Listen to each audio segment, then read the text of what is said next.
sir. Back again.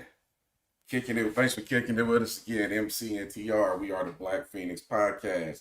Appreciate y'all hanging out. TR was good with you. Hey, I'm good over here. Shout out to who was it? OKC getting their first championship title. I mean, shout out to Westbrook on that, but I'm glad Man, to see a different winner though. I think that's good for the league. we're gonna talk about that a little bit more later, but you took the words right out of my brain. Yeah, it's been an interesting week anyways, especially with the whole Iran conflict that's going on.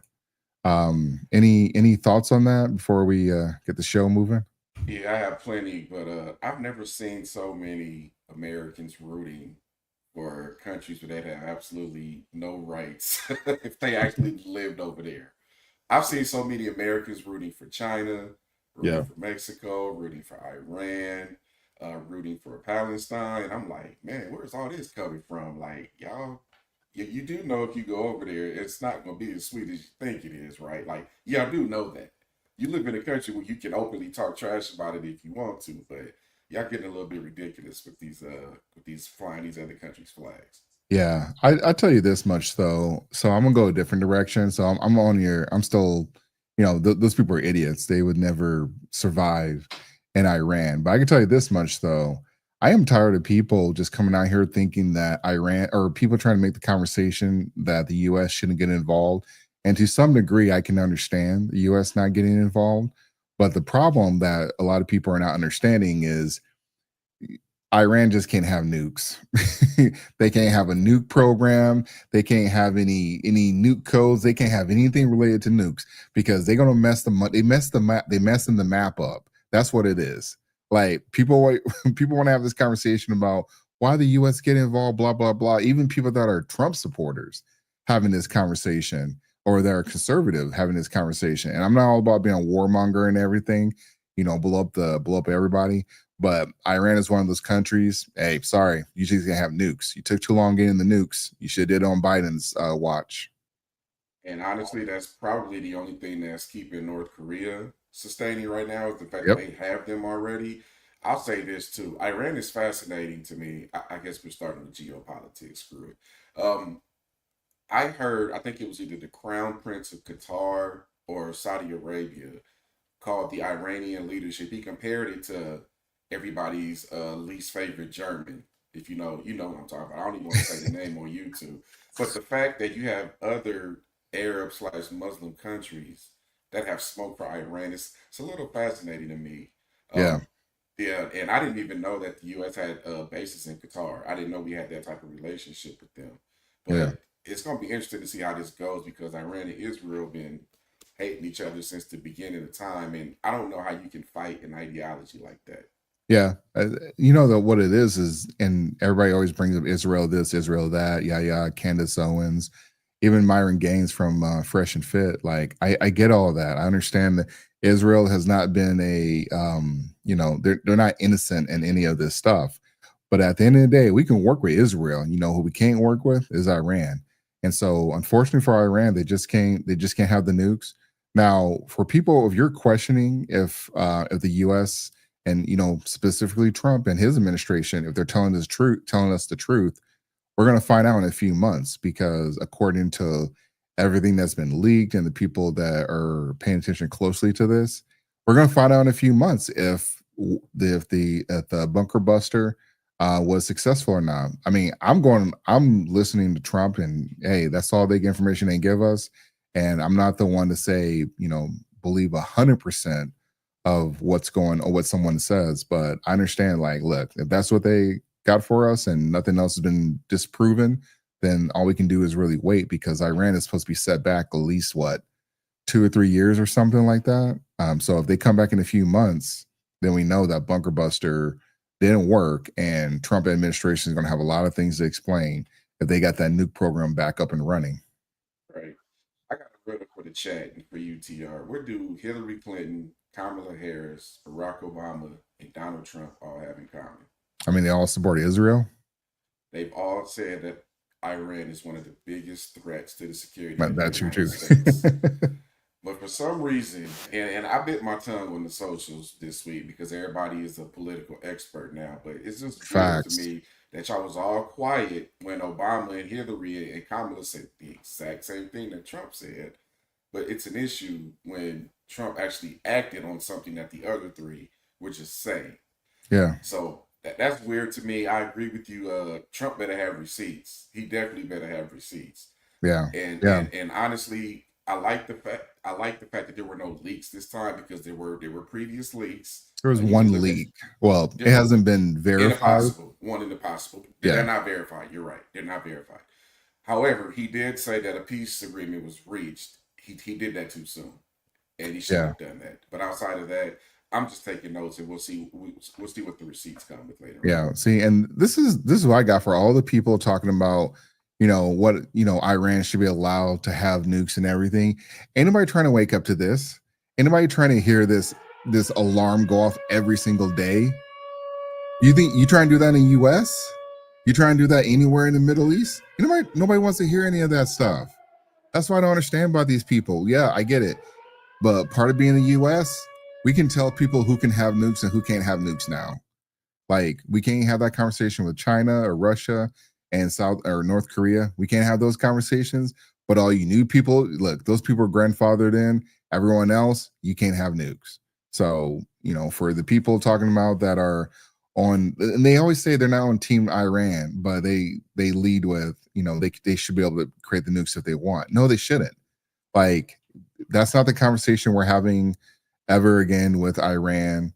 And then all the past presidents, like you said, well, not Hillary, but everyone else has dropped some, BOB on Iran or somewhere in the Middle East because, they was acting funny and the US went in there and corrected it.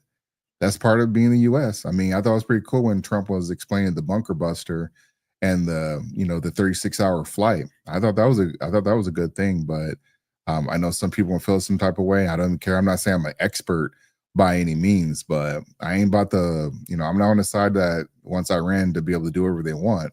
Like sometimes we have to get involved to, for the peace of the world. Like I know we don't want Trump to, create new wars, but Iran was, habitual line steppers, and they were lying about the what do you call it? I mean the bunker. I mean the nuclear program, anyways. So that's what Yeah. really did them in, honestly. And two things real quick. Number one, to all of you women who are equal rights and men and women are the same. Something you could take from Israel. Women have to serve in the military. Everybody has to serve in the Oh military in yeah, you're Israel. right. Not Yeah. an option.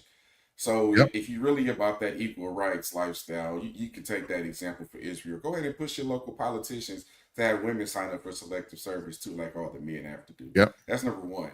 Number two, the conclusion that I've drawn, the only thing I know for sure so far is Iran's military is probably not as strong as people think it is, because I don't know how Israel was able. Israel had so many plants and spies within Iraq.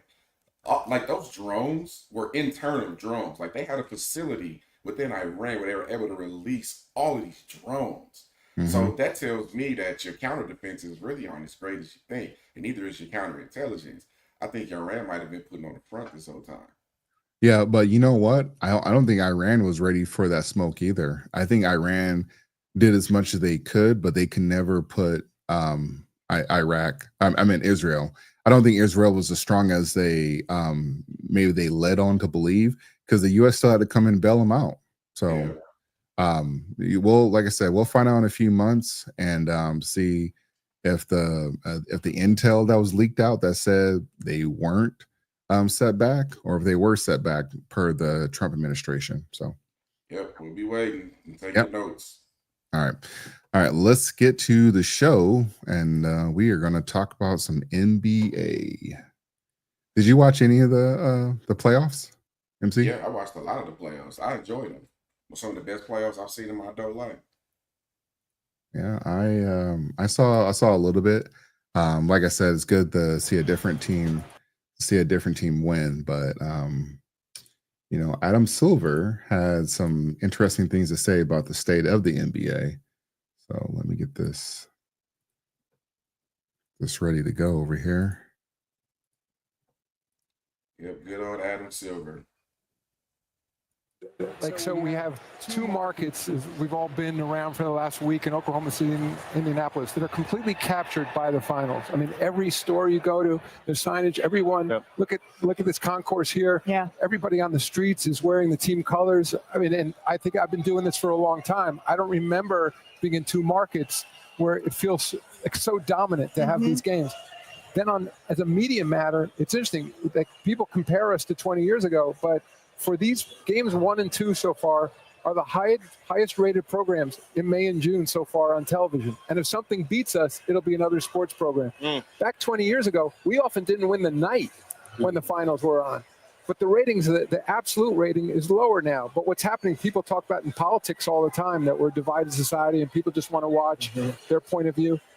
The world's changed. There's so many more options now and this goes to your question, that for us, a huge event happens like the finals, the question is, how do you bring in casual viewers? It used to be, when you were on ABC, there were only a few networks. Right. And then there's some cable channels. And so if there was the NBA finals on, or the World Series, or whatever it was, you were drawn to it because it was a big event in society. People were talking about it at work the next morning. And long way of saying, I think we have to do new things now. So in some ways, I couldn't be happier. I mean, we're dominating in these cities. We're dominating relative to other programming. But ultimately, the goal is to get more people to watch, and that's what makes it a bigger event. And so we have to be innovative and find new ways, podcasts, social media, direct-to-consumer marketing, new digital platforms that we're moving to next year. ESPN and ABC are doing the same. It's a changed society. It's really fun to see how much these two cities have. All right. That's a interesting take. Did you pick up on that? Hold on. Did you pick up on that? Have to do podcasts when he said that? Funny how those matter all of a sudden, right? After they realized the big reason that they lost the election was because they ignored them. Here's my thing though. Adam Silver is always going to hype up the brand, right? He made the statement that we had the best ratings on TV in June. Well, guess what? Nobody's competing with you in June, so by default, you're going to have the most numbers. But your NBA Finals ratings compared to previous years are down. Now, he talked about the casual fans. I blame them, because if you enjoy basketball and you're a purist, you probably enjoyed those NBA Finals. But what I notice is when people start playing defense, or if there's a bunch of names on there that aren't superstars, people start tuning out. There's no villains in those superstars. You just had a bunch of people that just want to play ball. Now, he brought up Oklahoma City and Indianapolis, two relatively, we'll say, mid-market teams, right?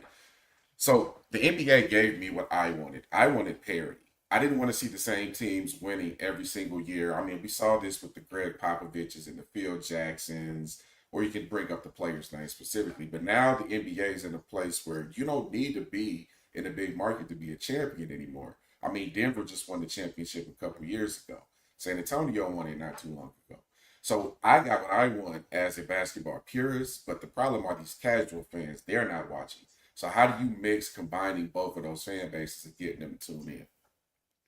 You know what's funny with Adam Silver?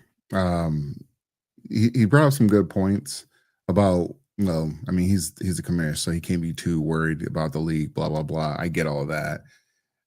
As for the casual fan, I mean, I think things are going to look a little bit different once LeBron is out of the league and some of these players that are a little more active on the court, or these players that, I'm not saying LeBron did this. I'm not saying other players can do this, but essentially they're willing. They're pretty much telling the league that, hey, I want to bring in my son, and you guys have to do it. I don't think that's going to happen anymore, but I don't think that helped the brand, unfortunately, as maybe a few people thought it would. So with Adam Silver, I really believe when he tried to say he's not worried about the finals or ratings and whatnot. I think the bigger play, one of the things that makes me, I actually might have to lean towards him, is that the Lakers just sold for $10 billion. So if people are not watching the sport and people are like tuned out, why are these teams still selling? I mean, that's a record amount, like $10 billion. I think the Clippers went for $6 million or something. So I think this guy, maybe he's paying for the name and everything, and Jerry Buss is definitely rolling over in his grave. But I think for a lot of people, I don't think people really see where the NBA is really going. I think it's going to Europe because that's the next big move. Europe is, or basketball is a little bit easier to break into those markets. Football is football is trying to catch up to the NBA. So they're not even close to breaking into the markets like the Well, NBA globally is. they are, not domestically though. Yeah, that's what I meant globally.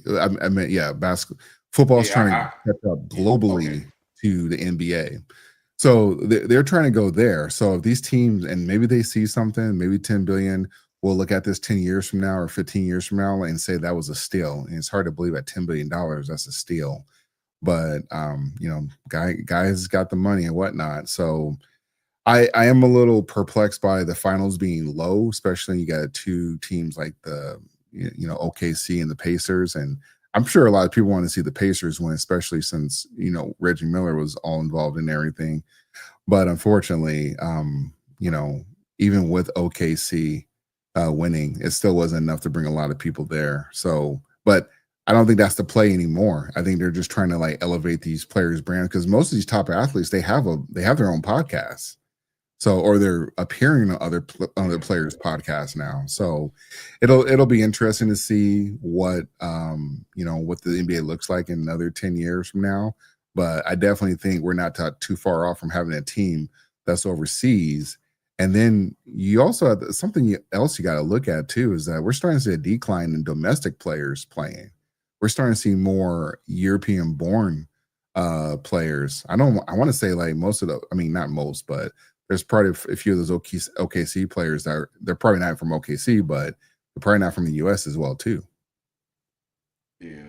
And for the record, that the Lakers sold for $10 billion because they're the Lakers. I just looked up the next closest NBA team that's even close to them in valuation on Hoops Hype.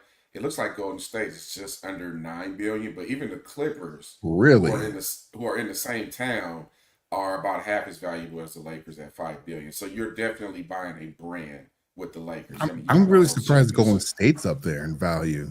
I mean, they've been Interesting. winning a lot lately. They got a crazy fan base. I mean, Steph Yeah. Curry is still there, and you talked about LeBron going out the league. Steph is probably at the point where he's thinking he's probably going to be out the next 5 years or less as well.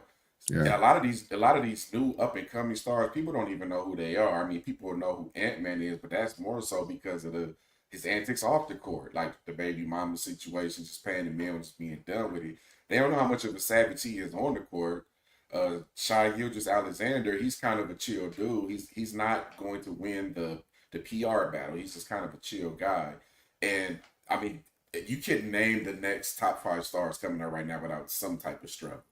Yeah. And a lot of people think Cooper Flag is going to be the next one who the Mavs just drafted, but personality wise, he's not going to move much either. He's just going to go out there and give you solid minutes. So I think the fact that you don't have the recognizable stars is going to keep the casual fans just that casual. And the NBA is experimenting with, and the NFL is doing this too. They're going to start doing stuff on Netflix, Amazon Prime. So you're dealing with non-traditional methods to watch your games too. Hmm. So yeah, it's all over the place. I'm a Pistons fan, and they rarely put the Pistons on TV until they realized they were going to make the playoffs. So that's another challenge too. They're constantly throwing the same teams in your face still, and that strategy just doesn't work. Yeah, unless there's like some legacy stuff. Like if it's like the Lakers in Boston, all right, there's a conversation, or someone versus LeBron, and people are going to hate watch. But yeah, it'll be very interesting, especially with like a face. Like the NBA really doesn't have a face anyone who's going to be the face of the league anymore because they're not going to be Ant-Man. He got way too many problems, and maybe he doesn't want to be the face of the league just because you have to act a certain way. But yeah, maybe Shea, or maybe they'll have a conversation with him after this offseason because he's at the top of everything right now. Well, now with Ant Man's situation is fascinating because he ain't won nothing yet. He's doing all that Yeah, talking and he hasn't won anything yet. So until that changes, he absolutely cannot be the face. But what I do think he could be, and I know he would embrace this, is the villain. You need a villain. Like Draymond Green is probably going to be out of the league too. A lot of people view him as a villain. Draymond might choke somebody out or something, or he might get attacked and possibly get kicked out. That could potentially be Ant Man. He could be your villain. So we'll see how that goes. yeah, definitely. So, all right. we are going to shift to something else, non-politics, but more relationships, and it's a sad story too, unfortunately, where we have a death by simp segment. And so the details, did you hear anything about this story? We're MC? learning more. Nope, live reaction from me. Oof. Yeah, this one, not I mean, it's a sad story. And there are definitely some men in general just need to pay attention to, because it could easily went the other. I mean, it could easily be you. So if you're out here in a single life. More about what led to a deadly shooting spree over the weekend in the IE. 2 people were shot and killed outside a shopping center, followed by an off-duty deputy taking out the suspected gunman. And Nowadays News reporter Leticia Juarez is live in Fontana with new details on this story. Leticia. Well, I'll tell you this, David and Giovanna, we've learned from police that at the time of that shooting, there was plenty of law enforcement in the area, most of them off duty, enjoying the night with their families. But unfortunately, they were unable to do anything about the shooting that took place just outside the sushi restaurant, telling us that it was a domestic violence situation where a woman in the process of getting a divorce was tracked down by her estranged husband, who then shot her and her date here in this parking lot. All right, MC, early thoughts. Right off the rip, what she just said right there is the exact reason why you need to ask a woman about her body count and who she used to mess with. Facts. Well, I think it's more important who she dating. And if you're in a estranged relationship, separated, like, look, MC, I know you've been married for a while, but for some of us single bros, sometimes you run into a lot, especially around my age, you run into a lot of women exiting their marriages, and you don't know what degree that they're exiting those marriages on. You don't know how it played out. There's some more insight to this story, though. And notice how they said, she was with a date.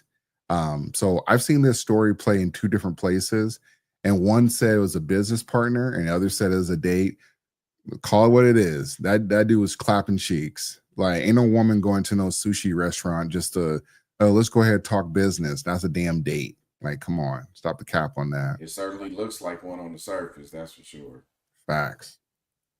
We gain all this weight during our pregnancy because we're not taught to how to properly eat. Social media influencer and fitness coach Gloria Zamora Social media influencer, fitness coach. Got it. Okay. inspired busy women to get and stay fit. But behind the strength she exhibited on camera, her personal life was taking a hit. Zamora spoke out about her pending divorce to her thousands of followers just last week on the Horizon podcast. Instead of you being supportive, you're over here trying to just bring me down, bring me down, bring me down. On Saturday night, the 40-year-old alongside 43-year-old Hector Garduno was shot and killed outside a Fontana sushi restaurant. There was a male and a female that were estranged. They're going through a divorce that led to this. Investigators say Zamora's estranged husband, Thomas Alberto Tamayo Lizarraga, gunned down the 2 in the parking lot. We don't know how he knew where she was at, but apparently she had been at the restaurant for approximately an hour prior to the shooting. The shooting caught the attention of several off-duty law enforcement officers in the area who responded to the sound of gunfire, including an off-duty San Bernardino County Sheriff's deputy. Apparently he was driving on the street outside of the shopping center and heard the gunshots and saw what had happened, made a U-turn at the light, and got out of his vehicle to confront the suspect. Lizarraga was shot and killed during the confrontation. In a GoFundMe page set up for Zamora, her daughter stated that her mother was murdered by her stepdad. Both victims leave behind children. You hear that? Stepdad. This is all I got to say, man. There's just so much to this story. It's mind blowing. Look at this. I don't know if you can see it, but she leaves behind 7 beautiful children, ages 8 to 24. So I'm assuming the daughter is the one they were talking about that set this up, though. But this woman in her 40s has an 8-year-old at the very least, and is exiting a relationship. And as she's exiting a relationship, she gets into another relationship with some other man who I don't understand. Like, there's a couple things wrong here though, because you got the stepdad, and then you have the new man who think this is a good opportunity for him. This woman has 7 kids, and I'll say 6 kids because one of them was 24. This was a bad deal all the way around for everybody, and he lost his life because he wanted to get his dick wet. This is the Man, conversation that men got to start having, and I feel for the family. You lost your mom. It's a very tragic thing. It's sad, and I understand all that. It's just that men, you have to start paying attention, and you cannot overlook some of these things. let me start with this quote unquote estranged husband slash stepfather. Biggest damn beta simp soy boy. This is an extreme case of what happens when you let this type of energy go uncontrolled. Yep. If she want to leave, you gotta let her leave, bro. You crashed out over somebody who didn't want to be with you anymore, and she had 7 kids. I'm going to assume, just because history shows that these women have multiple babies' fathers, so at least some of those children were not yours. Yeah. You wanted to hold on to somebody who was clearly trying to get out and do something else. This dude was weak, just terrible and weak. Like, these are the type of men we got to get up out of here. I mean, they certainly shouldn't be owning firearms. Let's throw that out there. Number 2, looking at the age ranges of her kids, it sounded like it was a day. So my question is, why are you dating? You Yeah. have young kids, and you have 7 of them. Yep. One's an adult, but let's be honest. In your 20s, 9 times out of 10, you're still borrowing money from your parents. So you got 7 kids, and you out here trying to, and the youngest one is 6, and you out here trying to Or go to 8. Yeah. sushi. 8, okay, that's still young. You out here trying to get it in on sushi dates and dinners. Yeah. What's up? Priorities, man. What's up with Yep. the priorities? Well, And that woman has a responsibility to tell any man that she's with, look, this might not be the best move for you because my ex is kind of crazy. You know when your ex is crazy. yeah. Everybody does. But And you didn't disclose that. what's crazy though? I'm gonna correct her right there. She did disclose it. She told people in her IG, like, as you were talking,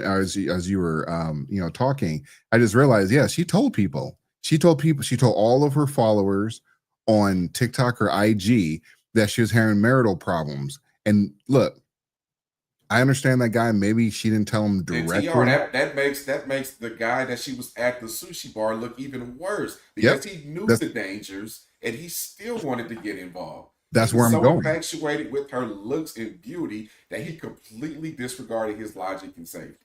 Yep, that's where I'm going. Because look, you got to look at a woman's social media profile, okay?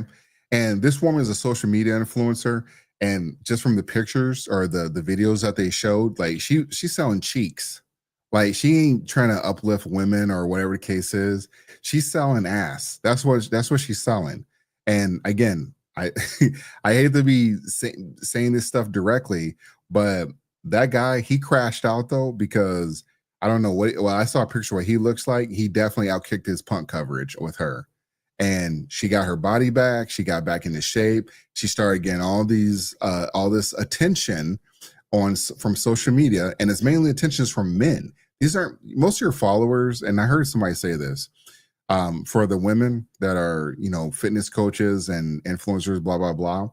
If the majority of your audience is men, you're not making any money. Men ain't getting no coaching calls from you.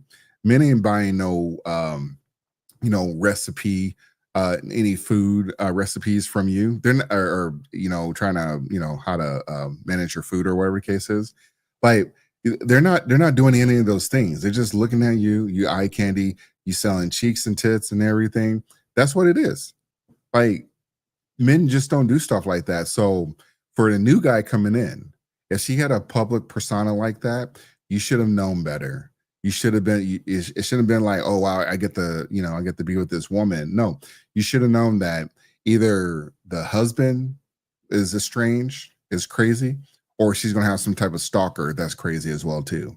Because a lot of these influencers don't realize y'all can get touched. And it's mainly women. It's unfortunate. It's just the dark side of being on social media is that a lot of these women, they put themselves in danger when they don't have the covering of a man. They are out there and, in the public spaces, and they become, unfortunately, they become the target of some of these deranged and sick individuals, and it's not right. But unfortunately, these kids, I mean, try telling the kids that, like, they lost her mom because she wanted to live this type of life, and they lost their father too. Well, he's a stepdad, so maybe he didn't have any kids with him. That could be a possibility too. It was a stepdad. That's true. Yeah. I'm looking at her IG page, and number one, we are heterosexual men here. Great effort. Hey, drop the Number link. Drop two, the link. drop the link. Yeah, How the about I audience. share the page? Yeah. Let's share the wealth with the audience. But I'm surprised the page is still. the reason why I pulled up the IG, believe it or not, was she's a fitness instructor. I wanted to see some of her client results. Oops, sorry. There you go. Like, are you posting some of your clients' results? I saw there's two right here, but the rest of this is just eye candy. Eye candy, Yeah. eye candy. Yep, mainly from men. Wait. Go Here's back. the Go back. one she Is that announced that pregnant? she's pregnant. What? Yeah, that's her pregnant one. That's got to be an old one. What's the date on that? If you can. If not, just go to the next one. June 2nd. Oh, it's her 16 and pregnant story. She must have had her first kid when she was 16. Jeez. Okay, but so yeah. Look, man, this is all types of bad. Men, this is where we fail, because we don't, for some reason, we have a problem holding women with beauty accountable for anything. We let them get away with way more stuff. I don't care what she looks like. If she's walking up on you with a 7-kid deal, that's not a good deal for most men. It's a terrible deal. It's just not. The circumstances behind it don't matter. It's not a good deal, and you should have realized that. You have to own your own safety, because you got to do your own due diligence on any woman that you associate with, because she's not going to fully disclose to you. That's why body count and exes conversation is so offensive to them, because they have some bodies that they're ashamed of that could potentially put the next guy in danger, and they don't want to tell you about it. Well, this other thing too. She knew her ex was crazy or had some derangement to himself, and she should have, like, this is the thing about women. And I try to tell this, and I want people, he's a misogynist. This is the thing. A woman will not tell you if you're in danger from her ex.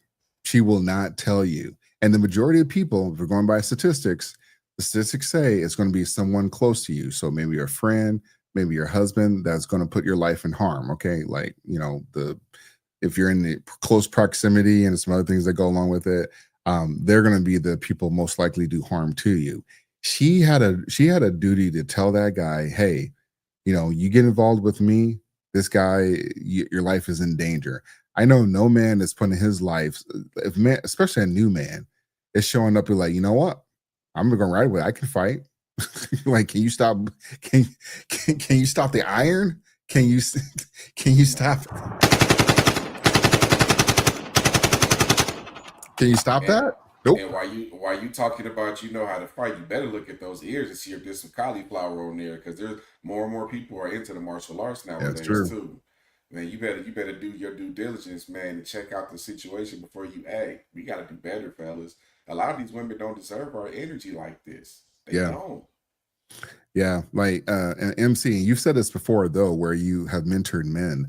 Does this conversation ever come up, or is this something you might want to put on for future dialogue though? Because when I was growing up, I didn't think it was I had kids young, so I thought it was always normal. But there was one situation where I had, messaged a girl, and this was like all on Facebook.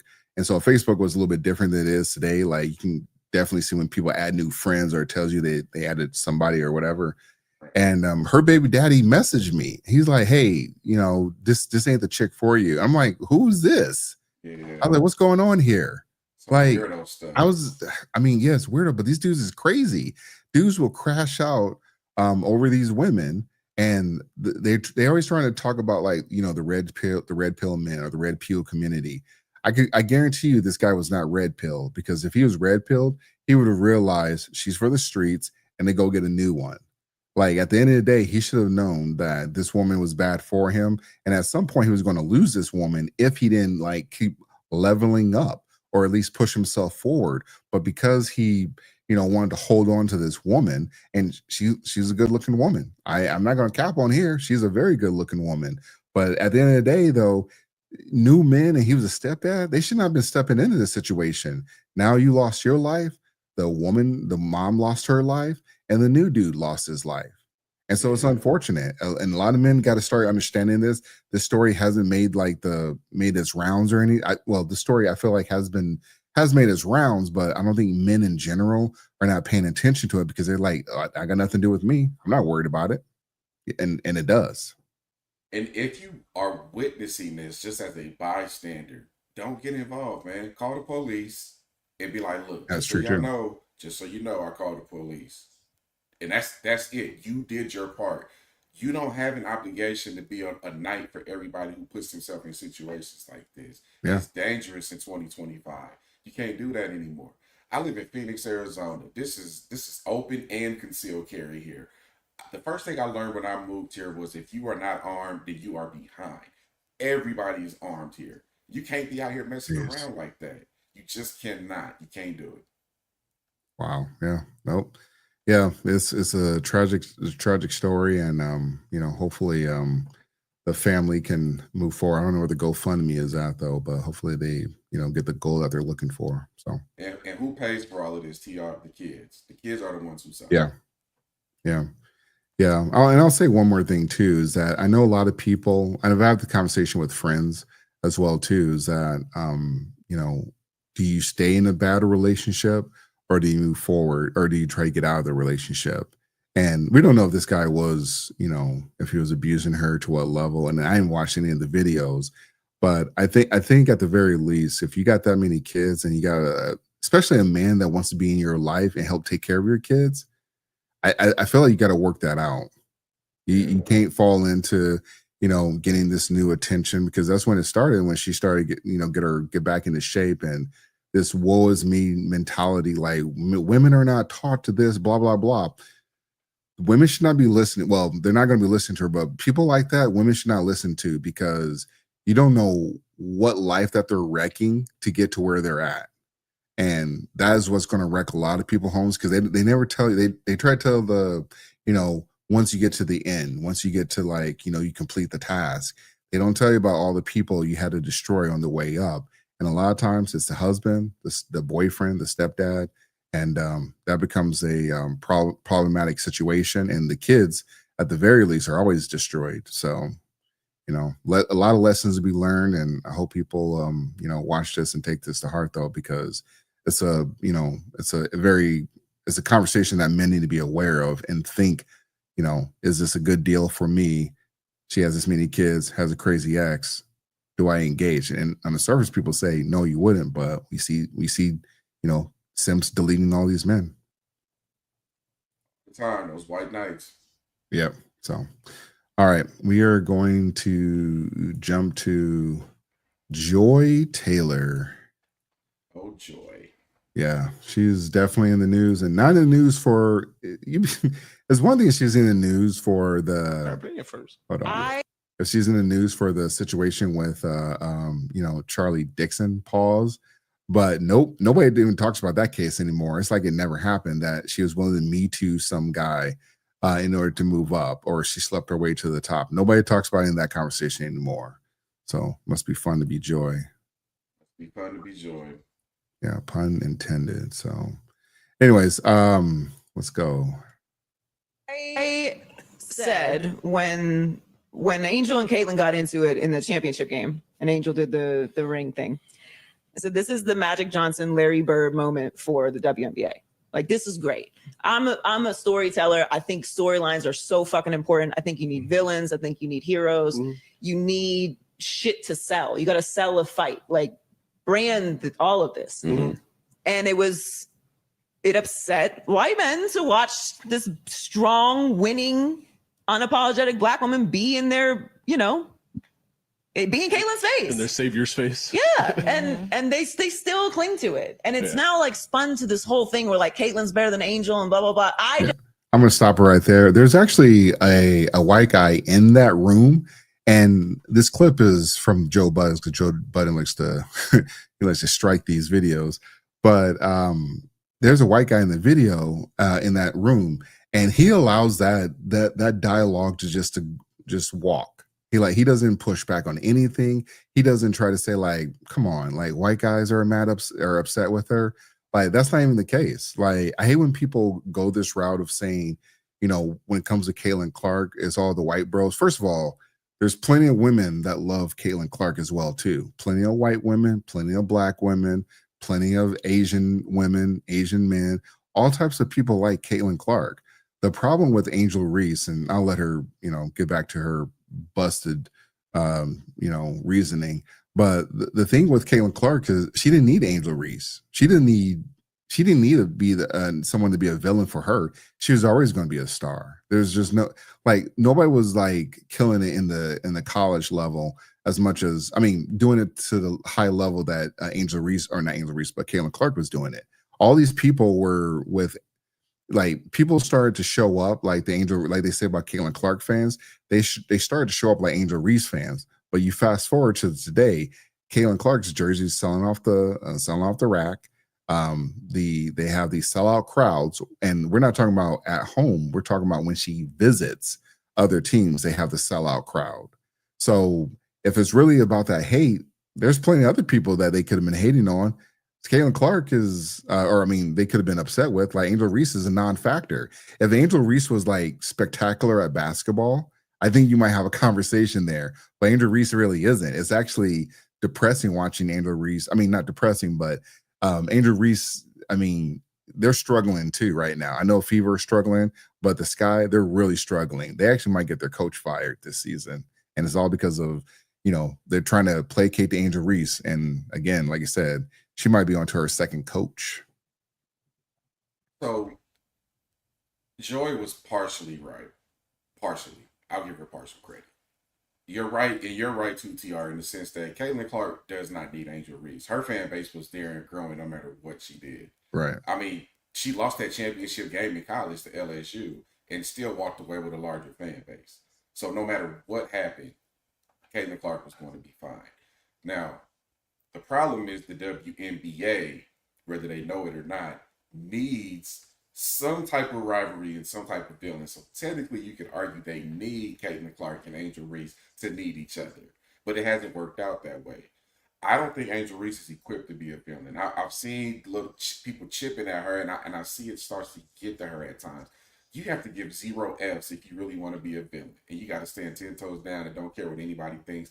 I don't think Angel is built like that. I don't think Caitlin Clark wants to be the face of the league. I think she just wants to play basketball, honestly. Every type of conflict that has been thrown her way, she's walked the other way and walked back on stuff. She changed her position. We talked about it a couple of months ago where she had to put the cape on for all the black women. I guess they were putting some type of the Time magazine. Yeah. So you have one person who's a great basketball player but avoids conflict. You have another player who on the surface appears to be fine with all the smoke that she's getting, but it's slowly starting to get to her. So I think Angel Reese has been playing it smart lately and not talking about Caitlin Clark as much as she used to. And I think she just needs to continue to improve her game because she does throw up a lot of bricks. She does. Yeah. She really does. Her post game needs some work, man. At least Leslie told her that too, to her face. So it's valid criticism, and hopefully she continues to work and get better. But because Caitlin Clark is she's in the hot seat right now. Angel Reese has a great following too. They can both be great in their own regards. Yeah, and then just a little update on Caitlin Clark, because right now, Caitlin Clark is she's actually out for, I think she has a game tonight, and she's actually out for like a groin injury. And honestly, what I think is happening, I think we're starting to see all those hits, those pushes, those chippiness towards Caitlin Clark, I think starting to weigh on her, because she just came off of a hamstring issue a couple weeks ago, came back for 2 games, and then she has this groin injury. I think it's starting to affect her game though, because when you play Caitlin Clark, it's always physical, and Caitlin Clark's not a very physical person, I want to say. She's not throwing up those screens like that, like Aaliyah Boston, But when it comes to like Caitlin Clark, though, I mean, the refs ain't giving you no calls, and everyone's putting a shoulder into you. I think those hits have finally caught up to Caitlin Clark, though. And part of the reason why she's out of the game, or she's not playing tonight, but also just in sheer incompetence with the WNBA and also their coach, because they don't know how to protect Caitlin Clark. And then also you have people like Joy Taylor and the WNBA, where they're taking these subtle shots at Caitlin Clark, or at least they're not uplifting her. Because with the NBA, I mean, it was Michael Jordan.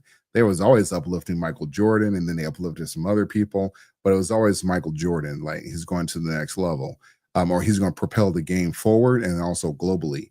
Caitlin Clark has the opportunity to do that, but she's never going to make it to year 3 if she keeps getting injured and keeps getting hit every time.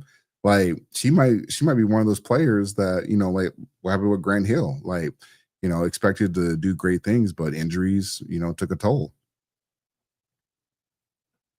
Yeah, and while we're talking about all of this, like, this is yet another moment where we're not talking about A'ja Wilson, who is still the best player in the league. But you cannot deny the success of Caitlin Clark. I don't know why people are still fighting this. I've taken shots at her fans a couple times because I think some of them worship her in the way that Beyonce's fans worship her. But that doesn't take away from the fact that she's a very solid basketball player. Nobody can take that away.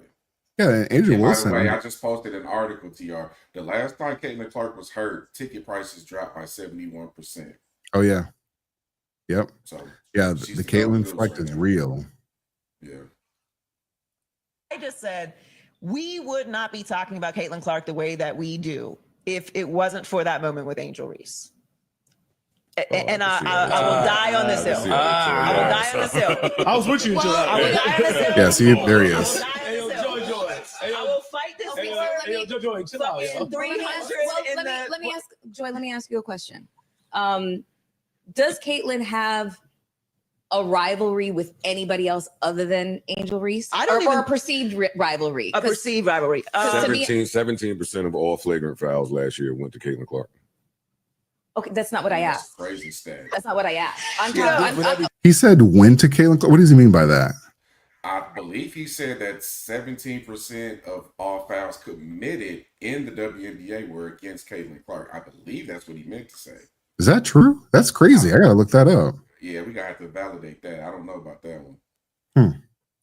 We're talking about storylines here. Last year, as a rookie, it was just the league was clearly, and by the league I mean the other players, were clearly sending a message, which is exactly what the fuck I would do. Yep. And that's why you don't listen to, first of all, Stephen A gets a lot of smoke. He says a lot of crazy stuff every now and then, but Stephen A can be right. He can sometimes have those uncomfortable conversations, especially with the whole LeBron fiasco. Joy Taylor, Molly Karam, who's that chick that hates black men on ESPN? Michelle Andrews. What's her name again? Malika Andrews. Malika Andrews. All of these women, they're trying to have these takes, and they're trying to be like this is, they go above and beyond with their takes, and they think it's low hanging fruit with Caitlin Clark. Like, if you were to have this conversation, if she talked about anybody else but Caitlin Clark, maybe with A'ja Wilson, maybe if she would have that, smoke for A'ja Wilson. The problem is she knows that ain't nobody gonna listen to her. So in order for her to get these clicks, and which is why we're talking about her, because she says some outlandish shit, she's gonna bring up Caitlin Clark, and she has to say the most egregious thing against Caitlin Clark. They sent the message, and then this is what I do. Caitlin Clark is the cash cow. She's gonna take you women to the next level. She's going to propel you forward. She's putting more money in your pockets, and that's why you got that new TV contract deal. It's not because of A'ja Wilson. It's not because of Nafisi Collier, I think is her name, and she's been having an amazing year as well too. It's not because of Sabrina Ibiscano or whatever. See, I pay attention to some of the WNBA stuff, but I don't know who some of these women are. I can't pronounce the names, but and that's the WNBA's problem because terrible marketing on their side. But with Caitlin Clark, she has a good fan base, and they tend to, they show a lot. It's going to bring more eyeballs to her games because this is where everyone wants to show their ass. Everybody, they can't wait to play Caitlin Clark. They probably got it circled on their calendars when it's time to play Caitlin Clark. And what they do is when they get in front of her, they hurt her. We're not talking about like, hey, this is just a strong foul, tough foul. We're talking about people trying to put her on her ass. That's the problem. And Joy Taylor is just pushing that along. Like, we're not talking about like just, a hack. We're talking about like thrown on the ground. Hey, so by the way, that stat is true. I just verified it on 3 different sources. Stat Surge, Sporting News, and Sports Illustrated. But check this out. So now that we've established that 17% of all flagrant fouls were committed on Caitlin Clark. Oh, on. Okay, that makes sense.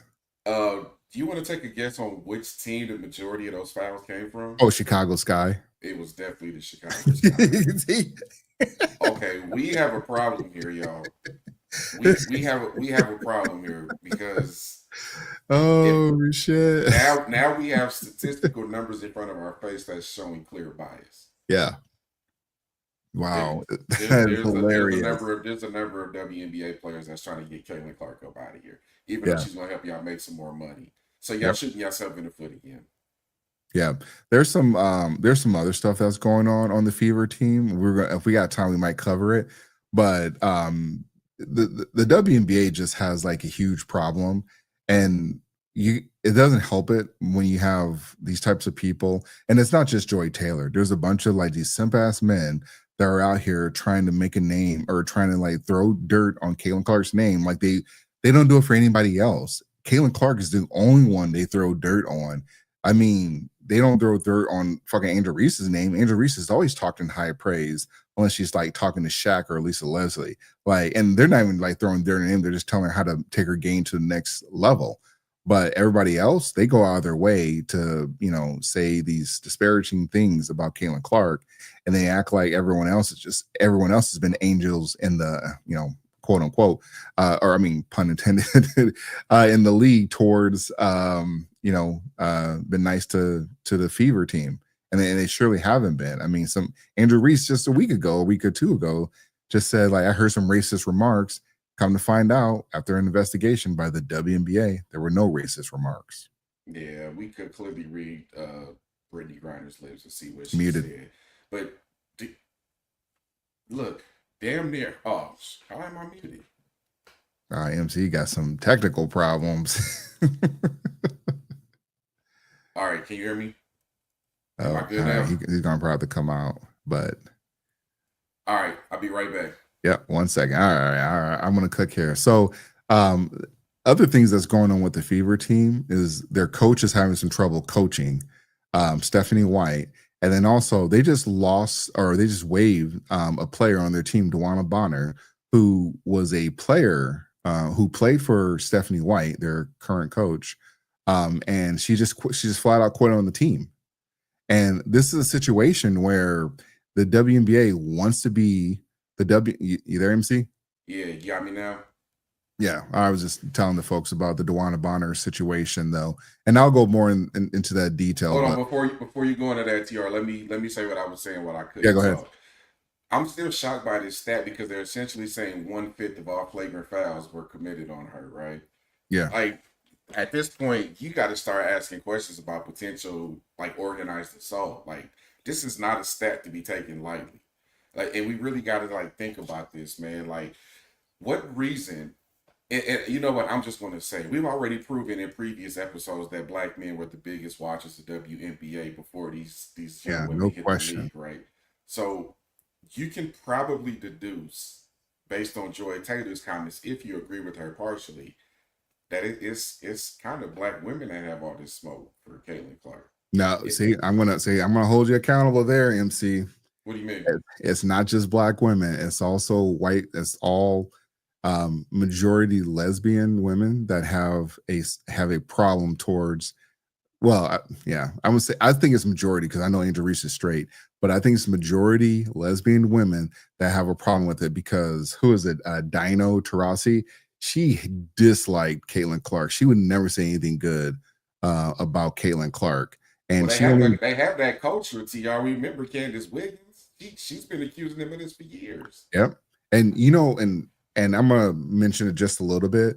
So the Dewana Bonner situation, essentially she was brought onto the team. She was picked up in the offseason. She played for a few games, did terrible. And she's a veteran in the league too, by the way. She's like been in the league for like 14 years. Solid player. And so she plays for a few games, gets benched, and then she quits on the team and forces a trade out though. Okay. Do you want to guess? Okay, maybe you won't know, but she wants to go to Mercury. Do you know who's on the Mercury team? If you had to just guess. And as soon as I say, you're gonna be like, yeah, that makes sense. Like, what's the reason why she would go play in the Mercury? I'm waiting on this one. I got my popcorn ready. Her current girlfriend plays for the Mercury.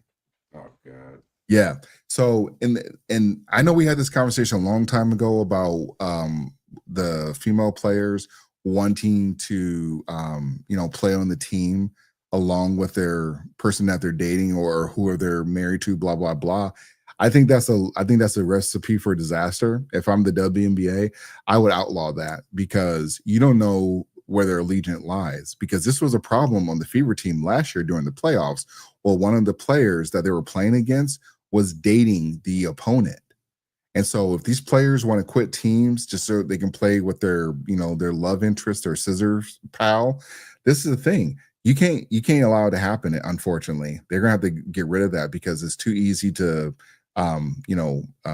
rig a game. And I'm not saying they're rigging, but it's pretty. I mean, if you got somebody that's your girlfriend or whatever, and you both want to have terrible games, it's easy to do on that team. Oh, man. This has never ever been considered in the NBA, but you really got to consider it in the WNBA because we know a lot of them play for the other team, and and it's a fair question to ask. Like, hey, if you're playing against your girl, are you gonna go easy on her? Are you gonna let her get a couple buckets here and there in fear of messing things up at home? These are fair questions to ask, and the WNBA is gonna have to deal with it at some point. Like I said, it came up with I want to say Trinity Carter. Maybe it was her, maybe it was somebody else though. But and chat, you correct me. But there was a player on the team that same exact scenario came up though, because they were asking, or fans were wondering, did she take plays off so they can allow her girlfriend's team to win? Because that was the issue. And then that woman, I think she got traded to her girlfriend's team actually. Like, this is like a lot of crazy stuff that people talk about LeBron and his collusion of getting Bronny James. Ain't nobody saw that on the ain't nobody said that about the WNBA. They force trades to go play with their girlfriends. And you know what I think it is? I don't think it's because they want to be next to their girlfriend. I think it's because they're the biggest cheaters. Because hold on. Because Candace Parker, the goddess Candace Parker, she blew up her family, her marriage. So when she went overseas, blew up her marriage and came back with a whole Russian white woman. Like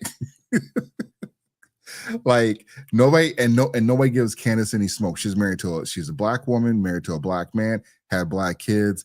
All of the pro blacks would have loved that. But she blew up her marriage and she ain't caught no smoke, and she went and married a Russian chick.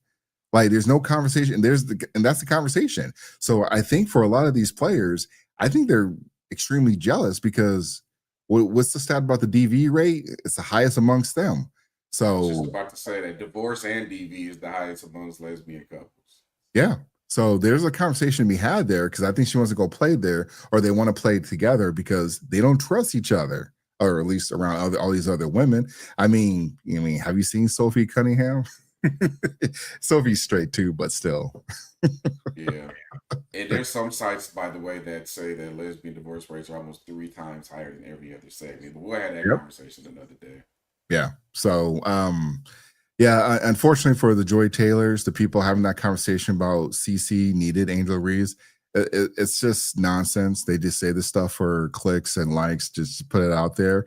They would never, it's funny, all these people that say this stuff about or all these sports sportscasters or whatever they're called, they never say this to Caitlin Clark. They never get on they never have these interviews with Caitlin Clark and have this conversation. And I wish Caitlin Clark would actually push back on that. I wish he would be like, look, these people got my names in their mouths, but they ain't never had this conversation with me on the, called me up and said, hey, let's have this conversation, clear the air. How do you feel about some things? I'm not sure she would do it, but Caitlin Clark, she should probably look at that. Hey, one thing I'm gonna say about Caitlin Clark before we transition, I've seen instances, and I've seen this so many times. I should share a video compilation of this where she's starting to go off of the edge a little bit, and she'll look to her dad in the crowd, and her dad will be like, "Hey, calm down, go play basketball." And her dad redirects her, refocuses her. I'm just gonna leave it at that. Yeah, I would say her husband should be doing that. Soon to be husband, but whatever. Yeah, that's another conversation. Yeah. All right. We are going to watch a clip from our good folks at the CNN, folks, Abby Phillips. And I don't know if you've been having a chance to watch Abby Phillips lately, but she has been bringing on a cast of like all of the CNN and MSDNC rejects, because she had Jamal Bowman that you'll see in this video, but she also had Joyless Reed in the video as well too, or in a recent video. So it's a little bit interesting. Let me try to find the spot here. Yeah, I knew Joy was back. Yeah, she got her own, she set up her own channel again.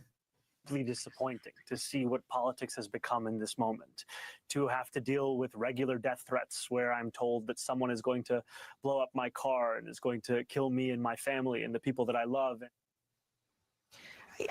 Is he talking about being a black conservative? Is that what he's talking about, or he's just talking about being a Muslim? Which one is it? I mean, we know which one it is. All right. I mean, frankly, it's like, okay, you disagree with his policies, Why is it that the number one line of attack against him on the right is that he's Muslim? I don't know if that is number one attack, Abby. I mean, I think. And I really wish Scott Jennings was on here, though. That's such a loaded question with Abby Phillips. Abby Phillips is supposed to be a journalist, and she loaded up that question to insinuate that, all of people on the right or that are not liberals or progressive lunatics, they're responsible for any of these conversations, these attacks on Zohan. Like, look, I get it. Nobody wants these trolls. Nobody wants to, get these types of threats, especially to your family.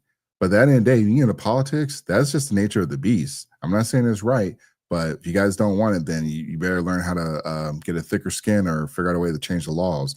And I'm not for censorship. You know what kills me about Abby? This is supposed to be she's supposed to be moderating. Yeah. And you're not moderating when you're giving your opinions and you're asking loaded and leading questions. And she does that so much. Yeah. Yep. In our conversation tonight, we've been focused pretty much on the policy. I mean, you have. I'm not talking about you. Look, you're invited to He the already table. I'm knows. talking about the people who, as we just showed, that is what they say. He's a Muslim. He's an immigrant. This is what makes him unacceptable. I'm not going to sit here and condone it, Abby. I think the reality, though, is condemn it. Yeah, sure. But I think there's performative artists on both sides, in both sides of politics today. You know what's funny about that? They always ask the conservative, do you condone or do you condemn January 6th? Do you condemn these Zohan, Zahir, whatever his name is? Do you condemn those attacks? Do you condemn whatever nonsense there that come out? Like, there's so very, very few and far between. Like, you have to really go back to January 6th. But none of these, and the Republicans have to do a better job of this. They have to start pushing back on these progressives, these liberals, Democrats in general. Hey, do you condemn the Tesla attacks? Do you condemn the Hamas protests? Do you condemn the BLM protests? The Summer of Love? Like, there's a whole list of those things, and that's in the last 3 to 4 years. Like, people have been injured, property damage. I mean, we just had the No King's Day. Do they condemn that? I didn't hear nobody else asking, or Republicans really pushing back on that question. But obviously, Abby Phillips didn't even present that question to them. Yeah. Like, all right, so here's my thing, right? So he's the mayor of New York. It's already happened. Well, We're talking he about he has somebody the one who yet. He just got the primary he's nomination. predicted to win. He's projected to win in almost every significant poll. So at Yeah. this point, I'm treating it like it's like he's taking a victory lap already. Yeah. He's a 9/11 apologist. He supports safe injection zones. He wants to Oh defund yeah. and defund the police and decriminalize a lot of things. I have concerns with him without even getting to his faith. I don't even know why his faith came up. You can easily chop him down on policies alone. Yeah, he's a But this is New socialist York. Muslim. Yeah. This is New York, man. New York, they want what they want. Nothing you can really do. I went there and I just was baffled. Earlier this year, I went there for the first time in the amount of taxes they pay. Yeah. It's crazy, man. Which I he don't wants to understand it. increase. Yeah, he wants to 50 Cent said he would give him 250,000 right now to go away. Just go away. Yeah. He tried to reach out for him to get an endorsement or something, but yeah, this dude is off base to me. Yeah. Yeah. No, it's wild that this you would think this would be the most craziest thing in this video, but it's not. And as intolerable as some of the rhetoric is, the reality is that the last 2 assassination attempts on Donald Trump were from leftists. Yeah, I didn't say anything Assassination about attempt on Trump. Brett Kavanaugh is from leftists. So we condemn the rhetoric on the right, but it seems like it's always focused on the right. And Yeah, and one more thing or two more things. The lefts, they supported the United Healthcare CEO getting deleted, and then the people at they weren't Jewish. They were at the Jewish embassy, and they got deleted by that one guy who was a leftist. Oh, and then we just had the other Tim Walz appointee who deleted those politicians. Those are all leftists. Do they condemn And that? let's not forget our what's her name, Ileana Omar. She trashes Oh yeah. America and American culture almost daily at this point. Yep. actually not focus on the actions on the left. Yo, 2 elected officials in Minnesota were killed. They were Democrats. That wasn't an assassination and I attempt. think They were killed. They were killed. And Hold on, there's let me still a finish. question about the motive of the person who did it. These were 2 Democratic elected officials in Minnesota who were killed. The Tree of Life synagogue shooting, killed. Christchurch, New Zealand, slaughtered. AME Church in South Carolina. On and on and on. Those weren't This is politically motivated. America. Catholic And the pro-life problem ministries is bombed. we are not dealing Catholic with pro-life ministries America's bombed. You're right. original sin and its disease of hate and racism towards black and brown people and sexism towards women and anti-LGBTQ sentiment. We are not dealing with that. Man, the black community is fucking cooked. Jamal Bowman he lost his seat by Democrats. The Democrats ousted Jamal Bowman because he was too pro Palestine. The Palestine protests where they destroyed those college campuses, Columbia, for example, he was too pro Palestine and they got him up out the paint. They're like, no, you gotta get out of here. This is what the Democrats did. And so I'm seeing so many the black Democrats, they're not pro-blacks, they're Democrats, they're pro-Democrat. And then the black people, like when I looked at that's that New York mayor, the Muslim mayor, he actually, when he did that video on the Breakfast Club, I looked at the comments. The video was trash, obviously, because the Breakfast Club, they always pull their punches when they talk to a Democrat.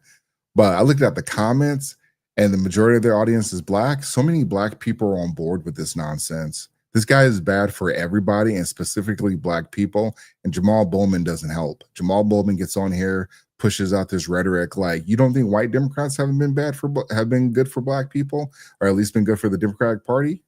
Like, what is he thinking? What is he saying? So the party of the KKK was started by the Democrats. Redlining was because of the Democrats. Slavery was because of the Democrats.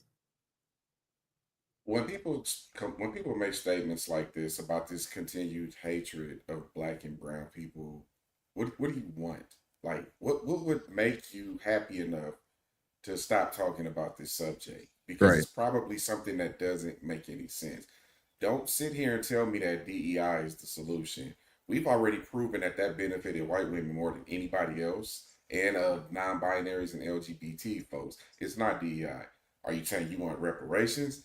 Guess what? You're not going to get it. All the steps that you have to take to get it done, it's not going to happen. Matter of fact, your own party in 2 different states crushed reparations movements in Yep. Maryland and California. Those were Democrats that crushed those movements. Yep. So what do you want? What are you asking for? Captain Samuels used to always say, the world does not owe you understanding. I don't look at people who are not black and expect them to understand my struggles and my battles. I don't expect them to. Right. I don't even expect you to celebrate Juneteenth if you're not black. So why are you so concerned with people who don't look like you and don't have your same cultural background accepting you? What is it that you really want? Do you just want a hug? This is crazy to me. And ever since I started thinking for myself and I distanced myself from ideologies like this, it's been so freeing, TR. I don't want to sit and feel. I respect everything my ancestors did before me, and I'm gonna keep on building it off of the foundation they laid. But Yeah. I'm not about to sit here and have a pity party because you perceive that somebody doesn't like you. It's silly. Yeah, the victimhood is unfortunately very profitable nowadays. I really want to ask this guy what he wants. What do you want to make you stop saying that statement? I'm curious. Right. Your colleagues in the Republican Party do not hold each other accountable when it comes to the racism that comes from the party on a consistent basis. Congressman, I mean, where are you on? You can't be calm about this. I'm a black man in America. The reason why heart disease. I'm white. I can't comment. Listen to what I'm saying. The reason why heart Stop disease right there, and he's about to blame somebody else for us being the least healthy race. This is exactly what he's about to do. Heart disease and obesity. Heart disease and obesity. 9 times out of 10, it's a choice. It's not genetic. It's not because you had kids 5 years ago. It's because you wanted to eat an extra meal and you don't want to go to the gym.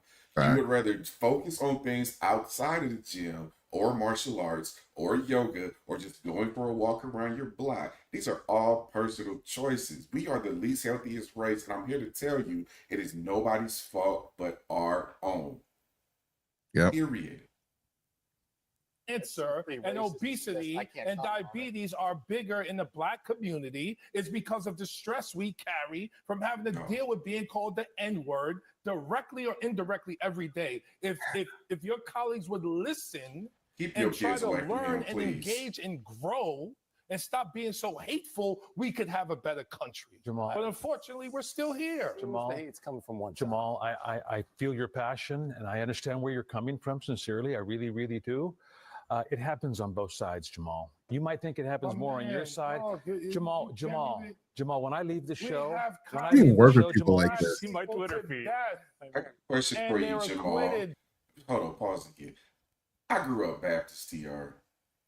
What do you think we ate after church every single Sunday? Do you think we had one healthy option besides collard greens? Maybe the water. Maybe some green beans. No, it was all macaroni and cheese and fried chicken and ham. Come on, man. Yeah. We made these choices. Stop it. Yeah, and I think that's all we need from Jamal. Unfortunately, this is the victimhood Olympics. It's profitable. What I've noticed with Abby Phillips is that she brings over Jamal, she brings over I'm blanking on her name. What's the chick that used to work at ESPN, got fired? Black chick, super opinionated, super pro-black, man hater. Jamel Hill. Jamel Hill, thank you. I don't know why I blanked on that, but she's been bringing over Jamel Hill, and they bring him on there to do battle with Scott Jennings. But Scott Jennings wasn't there tonight. Some of these folks, look, you got to have, when you bring on Jamal or, Jamel Hill or Joy Reid, you got to have the right person on there to battle with them. And unfortunately, Scott can't be on there every single time, though. But CNN, if you want that, you want Abby Phillips' show to grow, because it's not growing because of Abby Phillips, it's growing because of Scott Jennings. You need to bring in somebody else, though, because when you Jamal Bowman should never been able to get this. Like everything he said was already BS. But all the white guys, all they can do is just smile and try to work with him. Like, hey, Jamal, hey there, buddy. You know, that's not what I'm trying to say. Like they're trying to take this beta high road, and it's making them look extremely weak. Like, and I know most people probably would go after him, but you gotta fight common sense with common or. He's crazy, but you got to throw it back at him almost at the same level, and you got to make sure you got to force Abby Phillips's hand, because it's like what? Or actually, you know what it is?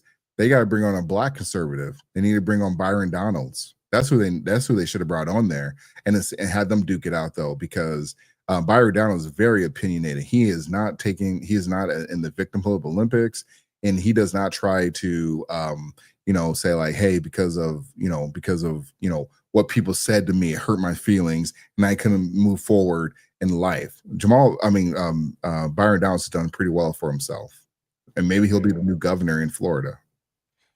And I have to acknowledge the sensitive black people in the room, because at some point you're going to hear this.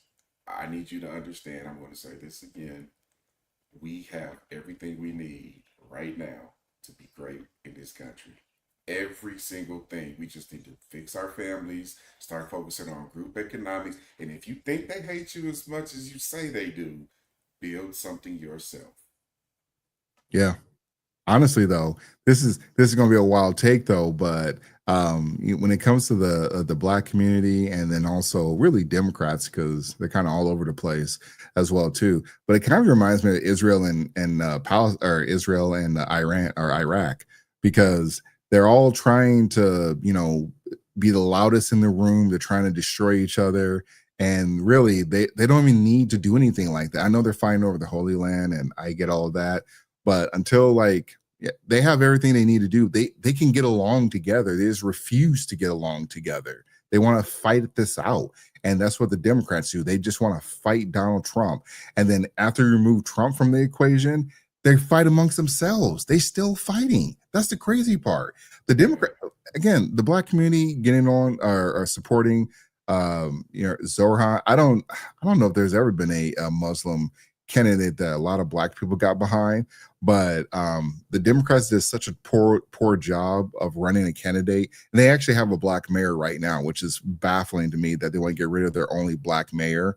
Or actually, I don't think he's the only. Because he dared agree with Trump on a few things. That's why. Yeah, mainly because of the illegal immigration issue. That's really what it was. He didn't do anything else other than that than the illegals. But they did everything they could. They tried to put that man behind bars. They ran they tried to get him convicted on some, and maybe he did do it, but all I know is that those charges went away once he started cooperating. And so sometimes politics, that is what happens. But at the end of the day, I'm surprised that black people are on board with this. I'm surprised that white people are on board with this. I'm surprised the Jewish community is on board with this. Like this. I'm just saying, there should be some questions on this guy's character, who just showed up out of nowhere and who said some extremist things in the past, but nobody wants to have that conversation. Nobody wants to, everybody thinks that this guy is going to be okay, and he really isn't. Like, this is bad all the way around. And for them to have all these, these ex-congressmen come out here and shield for the mayor is baffling to me. And also, it limits the conversation too. When you start playing this race card and everything, nobody can have the conversation. It's like when you say God and everything, nobody can have the conversation with you, because what's above that? And if you try to go against it, you look like a heathen or a racist. One thing in the video we didn't get to that they were going to eventually talk about it is the Islamophobia. I just want to comment on that. Oh, how far is that? Do you know? I don't think we're going to have time to get to it. But I just want to call this out real quick. Tommy Robinson, if you're not familiar with him, I would do a quick search on him. He did an interview with PBD about 2 weeks ago, but he's been everywhere. Yeah. He called a lot of the things that are happening in the UK when they started having an influx of immigrants from countries that were Arab/Muslims, right? And understanding every group of people has great people and it has evil people, but the problem often is the ones who are evil typically are the ones with the loudest voices. if you listen to his stories and testimonies of, because he used to be a reporter before the UK stripped him of all his titles and kicked him out. But they're seriously, they're attacking free speech over there. It's kind of Yeah. crazy. No, I know that you get arrested for saying some crazy stuff now. Yeah, but he has so many stories and testimonials of women who, there was a young 15-year-old girl who was branded for wearing an unapproved outfit. There's like prostitution and pimping and non-consensual things.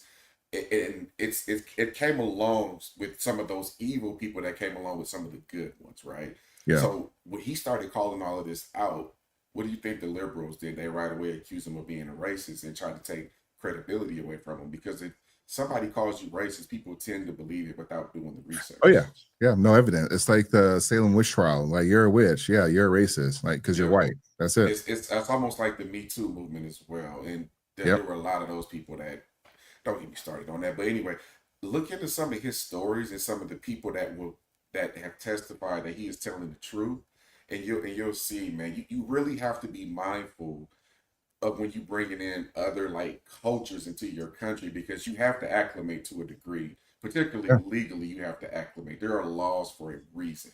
So when you're openly ignoring those laws to enforce yours that go against the country's laws, you have a problem, and that's something that needs to be considered when you're welcoming people to your country. That's all I'm saying. Yeah, yeah, facts. So, all right, you got one more topic, MC? Yeah, let's do one more. All right. This is going to be a little bit light, but it's an interesting conversation from Charlie Kirk.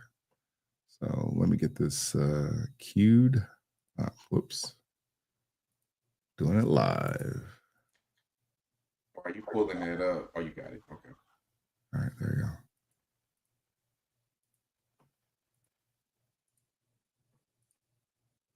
That men are better at micro Is that loud? Yeah. tasks than women. Details. Anybody? Okay, couple hands. Raise your hand if you think that men are better at macro tasks than women. Raise your hand. Okay, you're right. It's not even close. Okay, macro. If two people are talking on a college campus, and I told you they were talking about sports, they were talking about the stock market or politics, is it more likely to be two men or two women? Two men. If I tell you that two people on a college campus are talking about their relationships, the conversations they had earlier in the day, and what fellow classmates were wearing, is it two men or two women? Micro versus macro. You must understand that a man might forget to shower for 3 days because he's too worried that we're going to go to a nuclear war with Iran. Men are obsessed with the macro, and they often forget the micro. This is why corporations want to hire you so badly. Understand this, because you are incredibly good at micro tasks.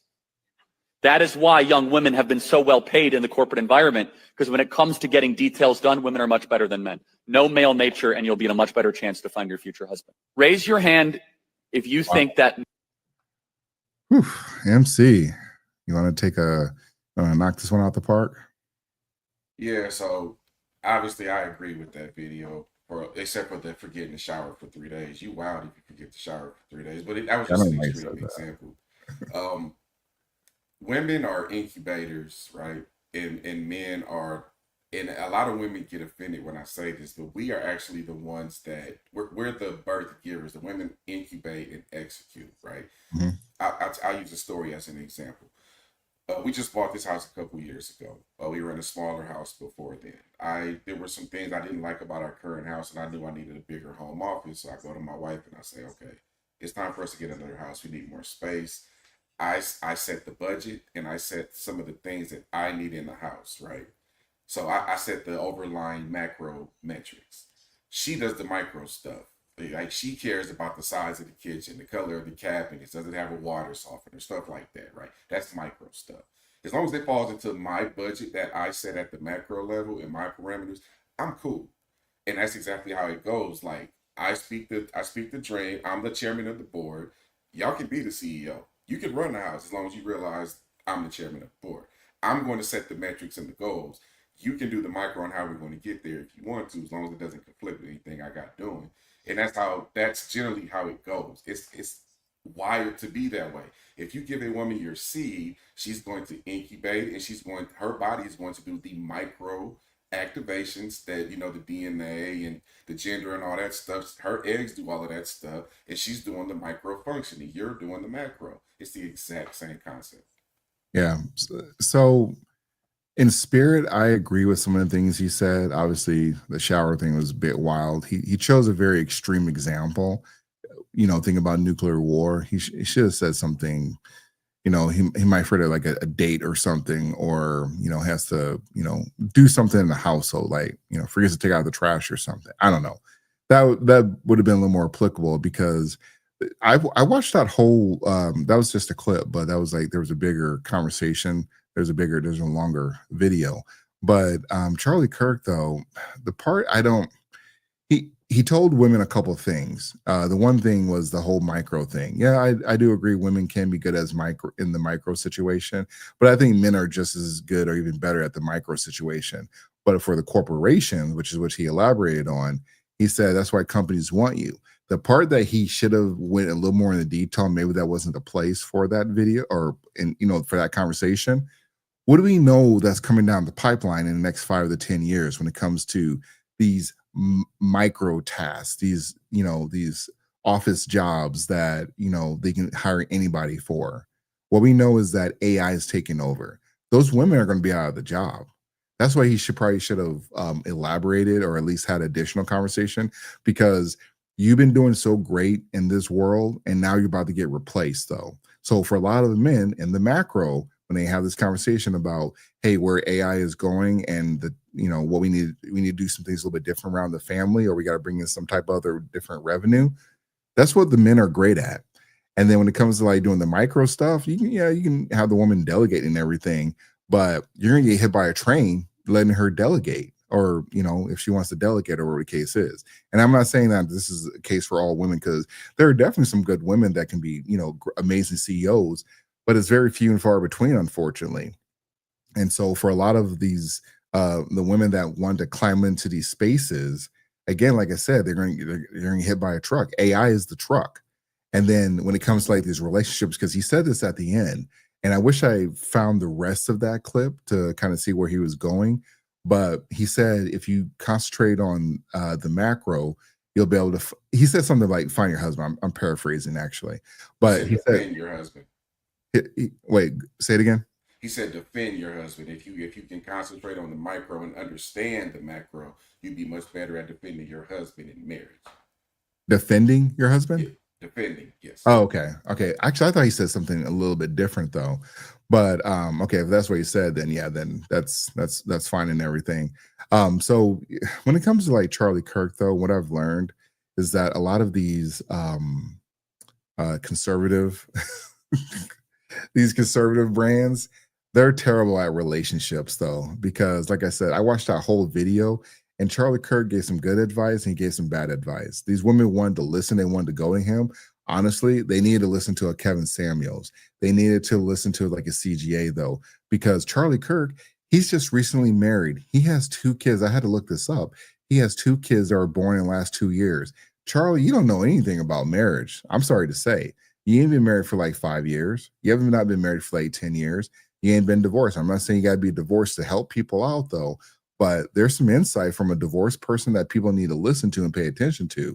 And so he's having the right conversation, though. He's not giving them the right message, though, because the women were laughing in there. How many times did you watch Kevin Samuels, some of his programs where women were just laughing, just having a gay old time, just yucking it up with KS? Maybe MC, maybe you saw more than me, but I rarely saw women. He told people the hard truth, the real truth. I agree with a lot of that. I don't know. So you talked about the AI truck that's going to come, and that's hitting everybody for one. That's not going to just hit the women. It's going to be a lot of men out of work too. I'm using AI right now to do background checks before I can bring in new clients and on my day job. So it's coming for everybody at some point. Yeah, I I guess think I when think more so in the relationship space is what I'm speaking of. So say I tell you a story about something crazy that happened at work, right? Mhm. If I'm telling you the story, you're gonna want to just know the details. What happened that was crazy, or if it was hilarious. Basically, you want the condensed version. If I tell that same story to my wife, she's gonna ask questions like, "Oh, when that happened, how did you feel? How did he feel? How did they feel? How did it change the energy?" Like they just wired differently. And I think we have to acknowledge that and we have to make peace with that. Men and women never process things the same. I don't know if we can make peace with it because we're You watching that have happen. to. Well, I understand your point, and we're thinking on the macro level, but we're watching the WNBA implode. We're watching them make terrible decisions that's going to come back and haunt them down the road, and it's going to stifle their league. Like at this point, though, I wouldn't be surprised if people to start boycotting the WNBA though, because the women that they're letting run roughshod in their league is leading them down like a terrible path though, and it doesn't like expand their league. It doesn't look. I'm all for it. If you can show a case that you are owed the money, and I mean, you're not going to get LeBron money, or let alone like the 30th draft pick money. But if you want to push for the money, hey, do whatever you can. You get what you earn, or get what you ask for. But the way that they're hampering their league is just terrible because you can't tell me Adam Silver is looking at this like y'all can make so much money, but he won't get involved though because he's too scared or too beta to really take over that league. And it's the same thing with the Indiana Fever. They need to fire their coach and bring in Steven Jackson, or I'm not Steven Jackson, Mark Jackson, or some competent coach that can actually come in there and then coach that team though. Who doesn't? Because Stephanie White, don't know if you knew this, but Stephanie White is gay. She's actually with some ESPN report. I sent you a text on it a while ago. So she's with some ESPN reporter, and so I only bring that up though because when you have a gay coach and you have half the team is gay and you have like your straight player who's the star, the darling, you're going to have a different attitude towards her. It might explain why Caitlin Clark, when she gets pushed, when she gets shoved, why her team doesn't come up and defend her. And sometimes in these press conferences, again, you got to think of the big picture here. And that's what Charlie Kirk is trying to say, big picture. But when it comes to the micro, what good is the micro if they're burning you on the way to discuss the macro? That's what I think is happening. That's why I have a That's where you problem need with those it. balances, though, Tr. That's where the balances come in. So you see in my example, I said as long as what you're doing on the micro scale Yeah. doesn't overlap or conflict with the metrics that I set at the macro scale. Case in Right. point, I set a budget. I said I needed a home office. I said it has to be on this side of town. As long as you can stay within my parameters with your micros, I'm good. The WNBA, you use that example, they don't have that balance. They could probably benefit from a fiscally responsible male leadership to give them a reality check because a lot of them think they should be paid like LeBron. Meanwhile, there's players in the NBA that shouldn't be paid like LeBron. So yeah, you need those balances to kind of deal But with those people that all are right. delusional. All right, MC. I hate to do it, but look, tell me which version of you is the better version that can handle those balances. MC today or MC 20 years ago? Oh, Which definitely version? today. Okay, No definitely question today. And so Charlie Kirk, he's talking to women that are looking at, I mean, look, if some of these women are dating some of these beta soy boys, they're cooked. I understand why women are like, they'll pick the bear over these soy boys. It makes perfect sense. The problem is that if they don't find the right guy that is on his purpose and that can lead them and they want to be led, it doesn't even matter what the macro is because he's going to lead you into a burning barn. Like it's hard to get that plan push out or have that plan realized or find your place with God. But if you can't, I think it's hard for a lot of men in their 20s to find that purpose and be able to lead another purpose until they get to their 30s and maybe even their 40s because Yeah. you're trying to convince a woman, you're trying to convince her, hey, I'm that guy for you. Because Charlie Kirk actually talked about this, which I was trying to find the full clip, but I couldn't. But Charlie Kirk was trying to have this conversation about, how to find the right guy and why this is the right guy for you, XYZ, blah, blah, blah. most men don't know who they are in their 20s. Like, unless they have like some strong leadership around them, which most men do not have a lot of strong leadership, at least they don't have it consistently in their life. And it starts either the father is there and then people outside the household. Like a lot of men would benefit from having some type of mentorship, but that's not the case. I see a lot of politicians having that mentorship and, having a complete home, but a lot of like regular men, nope. And I perfectly understand. I perfectly understand why some women have difficulty trying to be with a guy around their age, because they don't know. Most men don't start living their lives until they get to their 30s or even 40s. And so and that's just how it is. That's just a process. You want a Lamborghini, chances are that Lamborghini won't be attained until you're in your 40. Very rarely do you have a man in his 20s having a Lamborghini or having like a mansion house or be able to take care of another adult, as well as many people, or kids, I should say. I don't know why I said many people, but but that's my point though. You don't know who you won't be who you are for at least 10 or 15 years. So you got to hope that the woman that you're with is buying into your program, and you're a testament to that. But for the majority of men out there, and I know for myself, I wasn't like that. It took me forever to find who I am. So I'm in my 40s, so it took me a while. Yeah, I've always said in a perfect world, you would get married as early as you possibly can. But the problem with that statement is what you said is absolutely true. There's a lot of men in their 20s who don't know who they are. And that's because you have failed leadership around you 9 times out Yep. of 10. So Facts. that kind of just kills everything that I just said. So this ain't Hey, I just like to debate. I like to just ask these questions though. MC is when you're right, you're right. So I just know the longer you out here playing the streets game, it's not good for anybody. But again, if you don't know who you are, then stay away from marriage. Please stay away from marriage. Especially if you're not and I hate to say, I know I said this a minute ago though, but I think it definitely does help when you're in the right church though. And I say right church though is the church is trying to, and Kevin Samuels said this a lot, is the church helping you get married. And a lot of churches are not doing that. The churches are helping you mingle with the singles, but they're not helping you get married, unfortunately. And they don't. And some churches are not telling you the truth about manhood, because manhood is a long, cold, lonely path at times, and you don't see the fruits of your labors until you reach a certain age in life, and then you become. That's why a lot of women were with older men back in the olden days.